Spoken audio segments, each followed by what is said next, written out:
Now, the most often asked question I get as I travel is, how did these people get on these wings so quickly? I'm going to tell you what happened. Like I mentioned, when we hit, I went back in my seat, the seats broke. And when the seats broke, people got very, very resourceful. All of a sudden, people started getting on top of their seats and walking down the seats to get out of the exits that quickly. Now, about 3 years ago, I had the opportunity to speak up in Providence, Rhode Island, to a group of bishops and priests, a very unique audience, one of the most unique I've ever had the opportunity to speak in front of. And I got done speaking, and one of the bishops came up to talk to me. He said, "Son, I think those seats broke because of divine grace." I said, "Sir, I have no clue. I don't know." A few months later, I had the opportunity to speak to a group of nuclear engineers that make nuclear subs in Groton, Connecticut, another unique group. I got done speaking, and one of the engineers came up to me and said, "Dave, I think those seats broke because they were designed to break that way." I don't have a clue. I said, "I don't have a clue." So what do you do when you don't have the answer? You call the lady behind the green curtain, the wizard. She has all the answers, right? So I finally said, "You know what? I'm getting this question all over the place. I better find out the answer." So I called her up. I said, "Listen, I'm getting this question. Can you tell me, how did the seats break?" She said, "We don't have a clue. They just broke." But that's how most people got out. But I didn't do that. Because my first inclination was go to the aisle. That was just my first thought, aisle. So I went to the aisle. But when I hit the aisle, something happened that changed my entire life.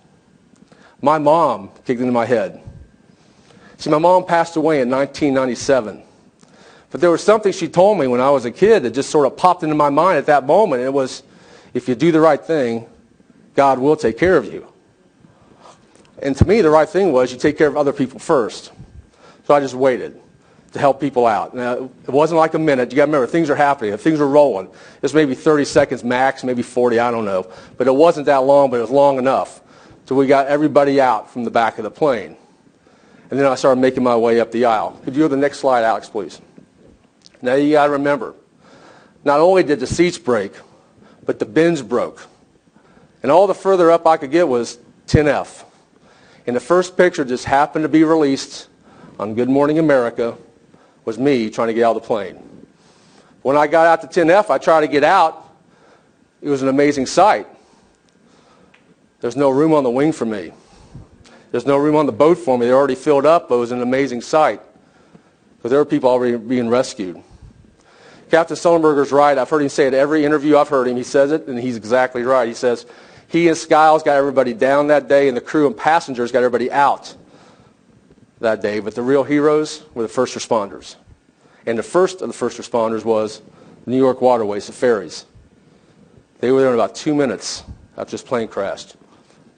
You can discard what a miracle is all day, but having somebody there to rescue you a couple minutes after a plane crash in water, that's a miracle. And he knows I'm holding on to a lifeboat. And the reason is this. I don't know if anybody knows anything about the Hudson River, but it's got a very fast current. This plane actually floated down the river about a half a mile in that 24 minutes. So this little lifeboat kept going in and out from the plane, and no one knew at that point. No one, I guess, read the instructions like I didn't. It was tethered to the plane. So they kept floating out, and they kept yelling to me, "Hold on, hold on, hold on." So I had the leverage. So that's why I held on to this little lifeboat waist deep in the 36-degree water for about 7 minutes, because I had the leverage to hold the boat close to the plane. And then I looked up and I looked out the wing, and something caught my eye. I saw this lady, and she was holding a baby. In fact, I found out later she actually had 2 kids on this plane. She had a 3-year-old on this little lifeboat and a 3-month-old she was holding on to. She wasn't moving. She was stifled.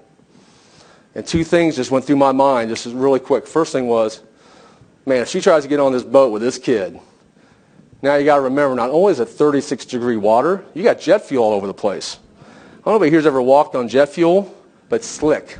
There's people sliding all over the place. And my thought was, she tries to get on this lifeboat with this kid, and she slips and falls in this river. It's pretty much game over.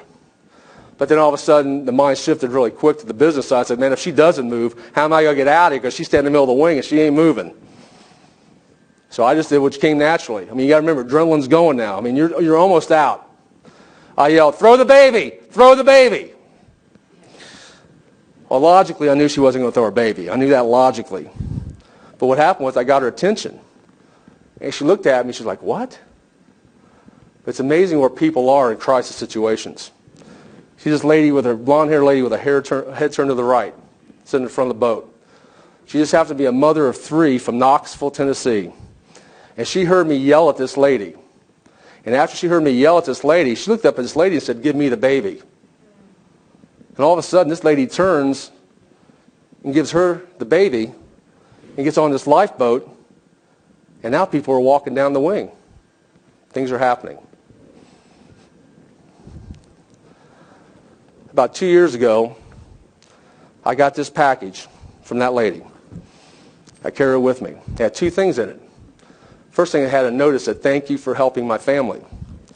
But the second thing it had in it was a picture of the captain with the baby that was saved that day. So thank you.